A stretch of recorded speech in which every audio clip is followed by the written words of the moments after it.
Robinhood extended hours trading. Welcome on into the video, guys. We're going to be going through a quick tutorial explaining how to trade during the pre-market and after hours on the Robinhood platform, plus a couple things you need to know before you go ahead and do this, so you're understanding of, okay, here's what I'm going to do, here are my fills, here's how it works, okay, it's just so that you understand market orders, limit orders, all that good stuff. We're looking at a Robinhood account that I have right here. I primarily like to use Webull here, but these days I have some money that I toss into a Robinhood account, and today it did okay. So we did up 12%. It's in super high risk stuff. That's besides the point. No financial advice here in this video. More so explaining you how to use the platform. Okay, I tested it out. It works. So we're gonna do another example here for you in just 1 second. But first, we need to talk about what this means and the basics as to what you need to know and understand before you go ahead and try this, because traditionally markets are open from 9:30 a.m. Eastern to 4 p.m. Eastern. That's normal business hours. That's Monday through Friday, unless there's a holiday, or there could be a half day. Sometimes they cut the markets off early. So that's pretty much what you already know. Options trading still during that time. Okay, still during that time. Options are not traded in the extended hours, okay? Select options can be traded for 15 minutes after the close on like SPY or QQQ, but for the most part, options will not be traded during the extended hours period, and that has been the case for a long time. Pre-market, okay, here what we need to know. Pre-market will now be available 2.5 hours earlier, starting at 7 a.m. Eastern, okay? So you'll have from 7 a.m. Eastern until 9:30 a.m. Eastern of pre-market trading on Robinhood, okay?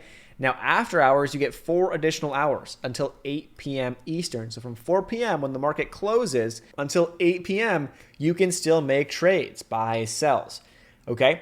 That's awesome. Great news. And I think it's actually a really good thing for the platform, to be completely honest with you guys. I really like how they did this because there were a lot of features like this that Webull had the leg up, and other platforms like TD Ameritrade and stuff had the leg up. But now it actually makes sense for certain users to honestly use this platform more, depending upon their needs and their trading styles and strategies and how they feel about Robinhood in general, right? All that good stuff. So that's the breakdown. Now, here is what we also need to make sure we understand as we scroll down a bit further. So you may ask, like, why trade it? Well, because there could be things like news, or you want to get in on the action. So like, for example, let's say Netflix, which today, as I'm filming this video, got annihilated in the earnings report. If you were in and you wanted to get out, or let's say you wanted to buy the dip, well, now you can do so in the after hours, at pretty much any time, which is good. It's helpful. Or you're in a penny stock and it has, positive phase 3 data and it spikes up 100% and you want to sell and you want to take profits, but like, oh, wait, I'm in Robinhood. No, I can't sell till 9 a.m., but now it's 7:30 a.m. and now you can sell because of these new extended hours. So that's a kind of a cool feature. I like it. So I think it's actually really a good thing. Now, when it comes to fractional shares, people are going to have questions about this. Not all securities are available, so you'll have to try it, and if it works, great. If not, then you'll have to go ahead with the fractional shares during regular market hours. And when you put these orders in, if you put the order in, and I mean after hours, so after 8 p.m. Eastern, they'll still put your order in. It'll just get filled the next day. So that's all you have to understand. Now, when it comes to those order types, I want to mention this really quick because we're going to be using some of these order types in just 1 second throughout the tutorial. So when you utilize these order types, you need to understand that when you do a market order, they are converted to limit orders, and they'll have a limit price set 5% away from the last trade price at the time the order was entered. Okay? So why this is something that is, you need to make sure you understand, is because if you're putting in a market order in the after hours, you'll usually see bigger spreads. Means like the bid is like, let's say at $10.10, and the ask could be at like $10.50. It's a 40-cent spread, and many times you might get filled way higher than you want to. So if that's a concern, I would highly recommend a limit order. It might take a second or two to get filled, maybe a few minutes, but I would highly recommend you utilize a limit order unless you don't care about the fill price. So from what I'm going to do right now, I don't really care about the fill price. But if you do, make sure you use a limit order to set the max price you're willing to buy it, and when you're selling, the lowest price you're willing to sell that stock or the amount of shares in the after hours, okay? You can use limit orders, of course, through all hours. Stop orders will not be used in the extended hours, so you cannot use stop loss orders. Trailing stop loss orders will not also be executed during extended hours. It's quite common. Then when it comes to time and force, this is just kind of good for day means today, and they'll cancel it by the end of the day. And then good till cancel GTC means good till cancel, and they'll have 90 business days for the order to get filled, or else at that time, if it hasn't yet to get filled, they'll just cancel it. I do want to mention this too. It's just important to understand In the after hours, there could be more volatility. There's less liquidity, so there's less volume. There's potentially bigger spreads, and so you could get caught up in losing more money in a sense if you're trading risky stocks like small caps, penny stocks. That's just one of the downsides of that, but that's part of the game at the end of the day. So now this is available. They said it would be rolled out by the end of April. Here we are. It's mid-April, mid to late April, and now it's rolled out. So let's dive into how this works. Okay, I'm going back to my Robinhood. I'm on the web app.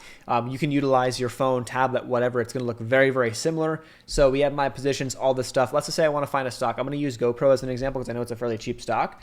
I'm going to use GoPro as the example. I type in GoPro right here. I'm going to get the stock pulled up on my screen, and now I can kind of see I have one share, which is what I used for the example a second ago when I tested it out myself, just to make sure that it works. But here we go. So if I want to go buy GoPro, right now it is currently 4:43 p.m. Central Time. So it's now 5:43 p.m. Central Time. So 5:43 Eastern Time. So a couple more hours till the extended hours or till the after hours session is done. But let's say I want to go ahead and do this right now. How does it work? So if I want to go put a market order in, which again, if I click on this, they're going to tell me they're going to have these market orders converted to a limit order with a 5% kind of threshold from the last price. So if I want to go buy one share, I go click and buy one share, and I'm just going to click on invest in shares, not in dollars, so not fractionals. And it's going to tell me that the rough market price and the estimated cost. I'm going to click on review my order, and I'm going to go ahead and click on buy. And just like that, order is placed, shares purchased, we're good to go. So now click on done. And if I refresh this page right here, we're going to see GoPro, and I'm going to see my position updated here. 2 shares, and we have my average cost at $8.91. So you see how GoPro is trading right now at $8.86. See how we got filled a bit higher because the spreads are a bit wider in the after hours, which is why GoPro is not like a super, a volume heavy stock, at least in the after hours, unless there was some news. So it's not super liquid. So that's why the spread, I had to buy a little bit higher than where it's at right now. So I'm currently down about 0.5%. Roughly on my trade or investment as I speak right now. Now, a quick thing to note, if you were going to sell, this is going to cost me a day trade. So if I go ahead and sell right now these 2 shares, okay, I'm going to go sell at the market price. If I click on review order, I'm going to click on sell, and now they're sold. That was a day trade, okay? I took a day trade by doing that for the sake of this video. If I scroll down here, what I'm going to be able to do is I can see my history, and you guys can see, look at what I just did. So I bought GoPro. I got filled here at some pretty nasty, fill prices, $8.96, $8.86, and then my sell got filled here at $8.76. So I wanted to sell. I had to sell into the bid because those spreads are big in the after hours. So you're kind of seeing a perfect example of using market orders and what happens. Now, if I was to put a limit order closer to the actual price or a little bit higher up for my sells, there's a potential chance that it does not get filled. Okay, so if it doesn't get filled, then I might have to wait till tomorrow. In this case, this was a day trade. So if you were to buy in the after hours, let's say you bought in pre-market hours and you sold in after hours, that's still going to be a day trade for that same stock. Now, if I was to buy in the after hours and I sold tomorrow morning in pre-market hours, the market still technically isn't open the next day. That's a swing trade. That's not going to count as a day trade. Make sure you understand that. Okay. Again, if I go back to the top here, when it comes down to the order types, I'll click on this little arrow right here, and I can go ahead and enter my limit order in and click on allow this to execute in the extended hour session. So this will be allowed to execute. Good for day means it'll cancel by the end of the day, at the end of the close, or I click on good to cancel. It gives me 90 days for that order to get canceled. I enter my limit price. I don't want to pay more than $8.86, the closing price for GoPro today. I want to buy one share. I can go ahead and do the exact same thing, review my order, place it, and I'm good to go. Just make sure you have enough buying power available, obviously, to go ahead and execute these orders. But the thing about this is that because those spreads are larger in the after hours for stocks like this, potentially, you might need to have a little more buying power if you're going to max that buying power out. Be careful, because if you're close to using up all your cash, that 5% threshold actually might be cutting it close to your cash balance. Just make sure you're aware of that when you're putting those orders in the after hours. Same thing will work here in the pre-market hours if I was doing this in the pre-market hours, but I'm doing this in the after hours. So you can see how this kind of works, and hopefully that makes sense. And if you have any questions, leave them in the comment section down below. Like always, I think it's a great feature. That's what you need to know when it comes down to Robinhood extended hours trading. I appreciate you guys for watching. If you guys got something out of the video, consider sharing with a friend who doesn't know much about after hours trading or who wants to get into this stuff. Also, if you guys want more videos like this, check out our other playlists. We have a Robinhood playlist, we have a Webull playlist, we have tons of playlists on this channel, diving through a lot of tutorials when it comes to different platforms, stock market, different types of charting patterns, options, all that good stuff. And let us know your thoughts in the comments. Like always, consider subscribing, and I'll see you guys in the next one. Peace.